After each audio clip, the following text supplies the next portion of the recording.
Hello and welcome to Gardening in 58 North. So in this video I'll be repotting my Amaryllis bulbs. This will be a bit of an update video just to show you how my Amaryllis bulbs are doing, but some people might also find it useful as a how-to video, just how to repot their Amaryllis bulb, what to do when it comes to repotting it.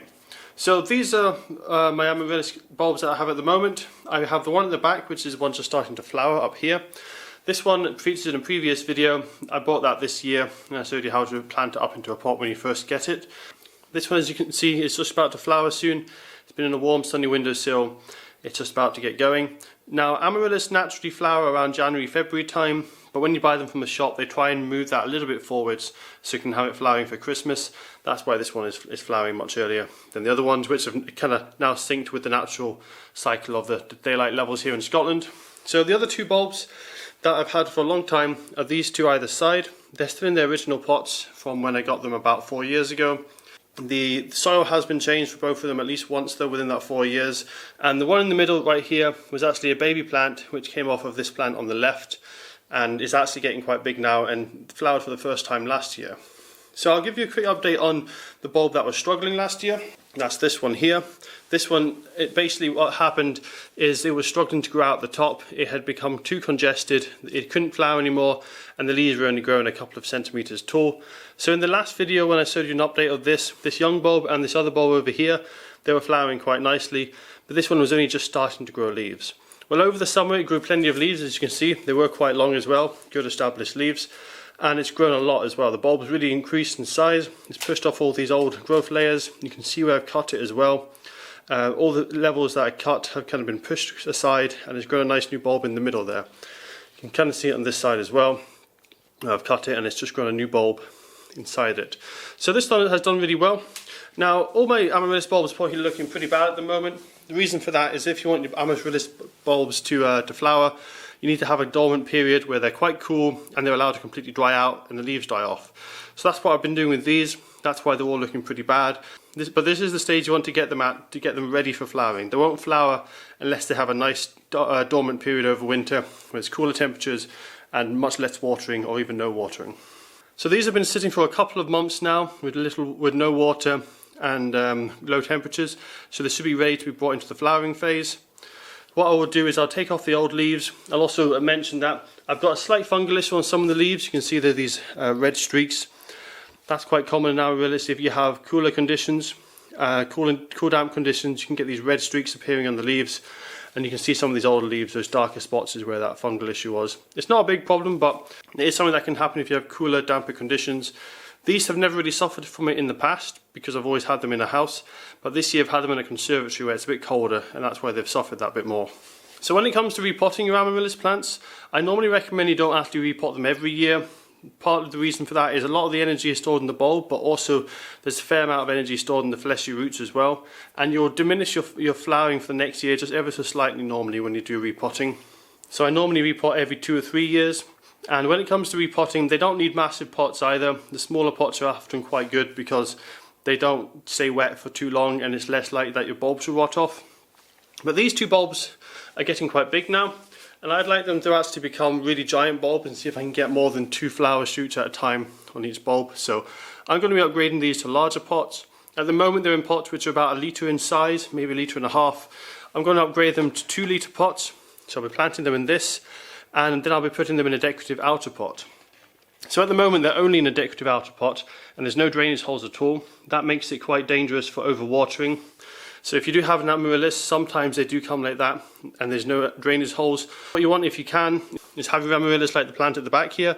You have an inner pot which has drainage holes such as this, and then you have an outer pot which you can put the inner pot into, which collects all the water, makes it look nice and decorative, but you can make sure the water can drain out of this pot and you can remove any excess water. Otherwise you're going to have problems with the roots rotting and the bulbs completely rotting. So I'll be upgrading mine, as I say, to a 2 litre pot. I certainly wouldn't expect it to need any bigger than a 2 litre pot really, because Amaryllis don't need a huge amount of root space. The pots I'm going to be using are these ones. They're plastics, they're quite durable. I bought them a few times before. I'm going to put a link in the description if you want to find out where to buy them. They're on Amazon.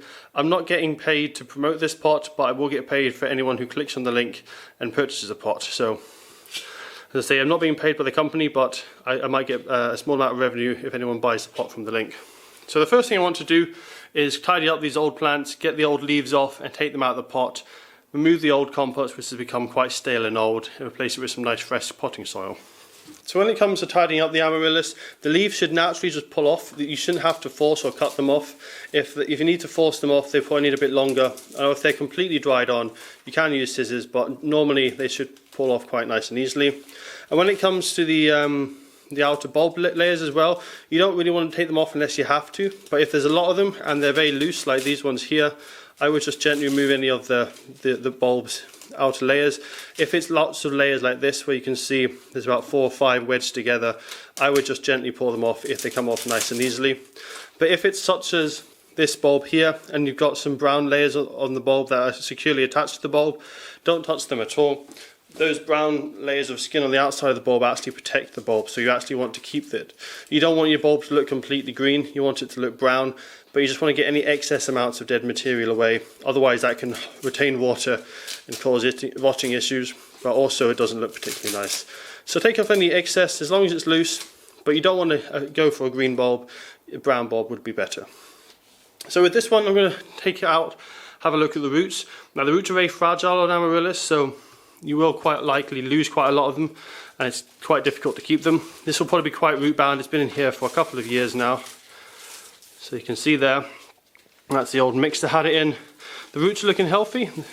I haven't been watering it for a couple of months, so there's been no issues of root rot or anything. And I just want to try and loosen it up a bit and remove some of that old compost so that I can fit some fresh compost in. So because these roots are looking so healthy, I'm not going to do too much more to this.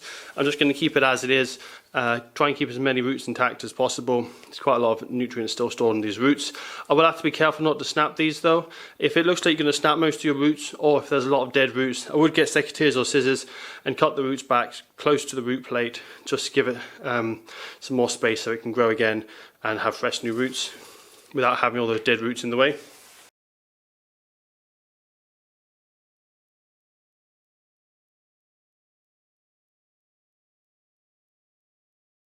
So this one was probably potted a bit longer ago. You can see some of the roots are quite dead and rotten. Basically it's had a few years worth of roots in here and a lot of them are rotted off. So this is that perfect stage for repotting. The other plant probably could have done with a couple more years without repotting.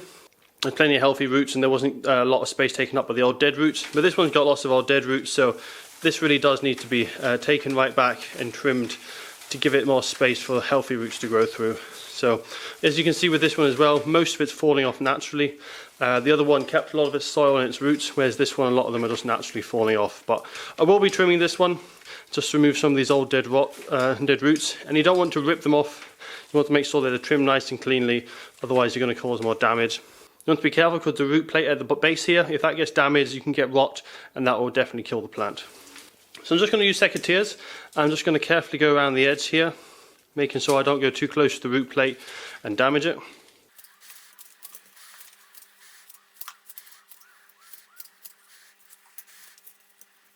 So that's now cleaned up. What will happen is it doesn't grow roots from the very middle, it actually grows in a ring around the outside. So lots of new roots should appear just above where these old roots were, and that will quickly root into the soil, getting ready for flowering next year. As I say, if you do have a lot of healthy roots, if you can, try and keep them. It will just grow a little bit faster and a little bit better next year if it doesn't get damaged to its roots. But if they're old roots, there's lots of old dead roots, just give them a trim and then it should regrow some nice fresh ones.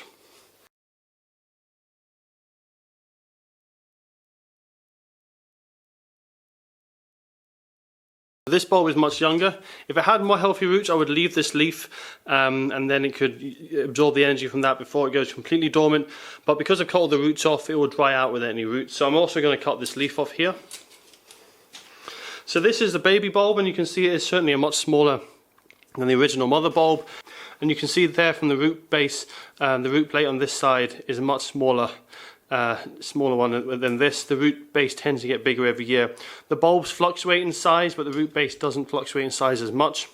Now the bulbs, if it's been a good year the year before, they'll become quite big. If it's not been such a good year, they'll stay quite small or even shrink in size.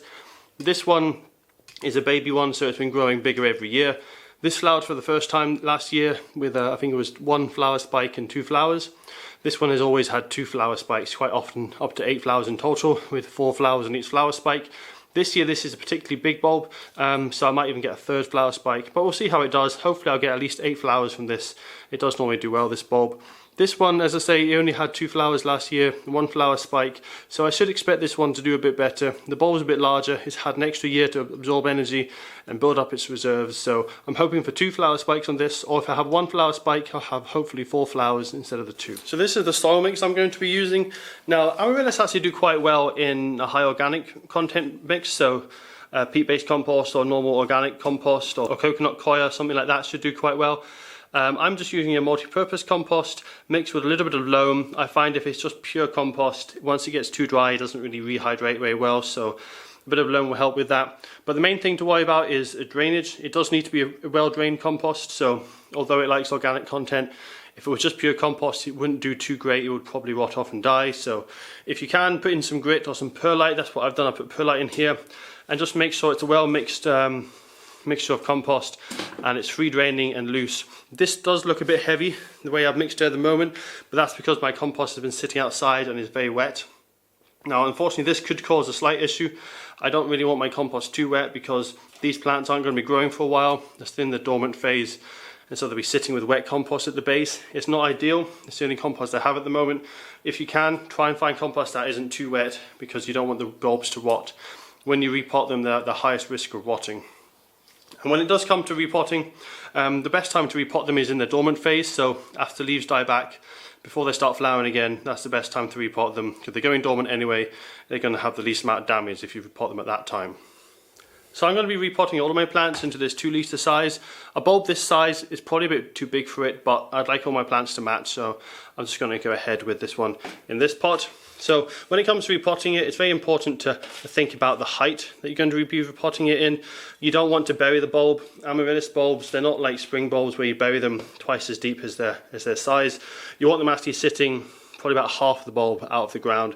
You can go as low as the root plate if you really want, but the issue with that is they will rock and they could fall out. That's something I do if I have a very small pot. So for example, if there's a very small pot and you have the bulb completely in the pot, there's no space for the soil, the whole thing's just bulb basically, and even got a very thin layer at the bottom of the pot for compost. So bulb, if I had a small pot, big bulb, I would plant it quite a lot shallower just to get more compost space for the plant. But ideally, as I say, just about halfway, that's a good compromise between stability, making the most of the compost space and not having it rot. You can plant right close to the neck, but if you go above the neck or too close to the neck, you can get a risk of rot because you don't want the neck to get damp. If the moisture or the soil gets in there, there's a good chance of rot. So ideally, just about midway or just a tiny bit above midway, that's where you want to be planting it.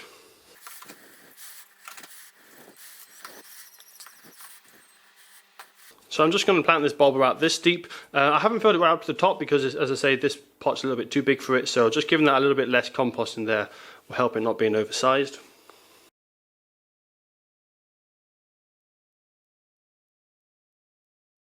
And when it comes to firming down the soil, you don't want to firm it down too much because if you compact the soil quite heavily, the roots are going to struggle to grow. But you just want it very gently pressed down just with your fingertip, just so the bulb doesn't shake around too much and it's got a little bit of stability.